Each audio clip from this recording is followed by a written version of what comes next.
The Magic Shop by H.G. Wells. I had seen the magic shop from afar several times. I had passed it once or twice.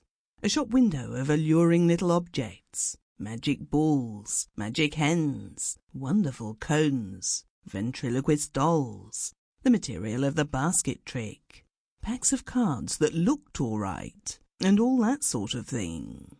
But never had I thought of going in, until one day, almost without warning, Jip hauled me by my finger right up to the window, and so conducted himself that there was nothing for it but to take him in.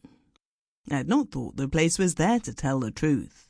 A modest-sized frontage in Regent Street, between the picture shop and the place where the chicks run about, just out of patent incubators. But there it was, sure enough. I had fancied it was down nearer the circus, or round the corner in Oxford Street, or even in Holborn.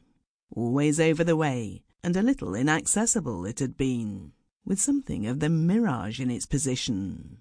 But here it was now, quite indisputably, and the fat end of Jip's pointing finger made a noise upon the glass.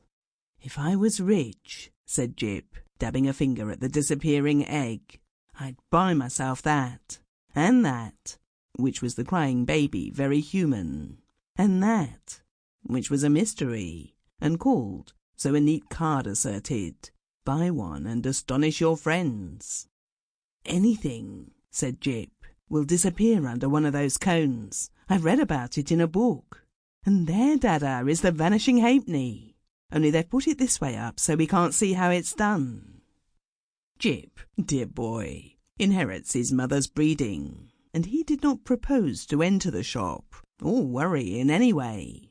Only, quite unconsciously he lugged my finger doorward, and he made his interest clear. "That," he said, and pointed to the magic bottle. "If you had that," I said, at which promising inquiry he looked up with sudden radiance. "I could show it to Jessie," he said, thoughtful as ever of others. "It's less than 100 days to your birthday, Gibbles," I said, and laid my hand on the door handle.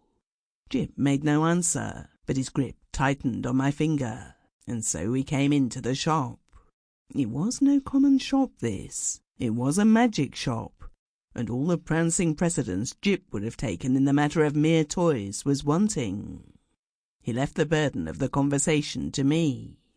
It was a little narrow shop, not very well lit, and the door pinged again with a plaintive note as we closed it behind us.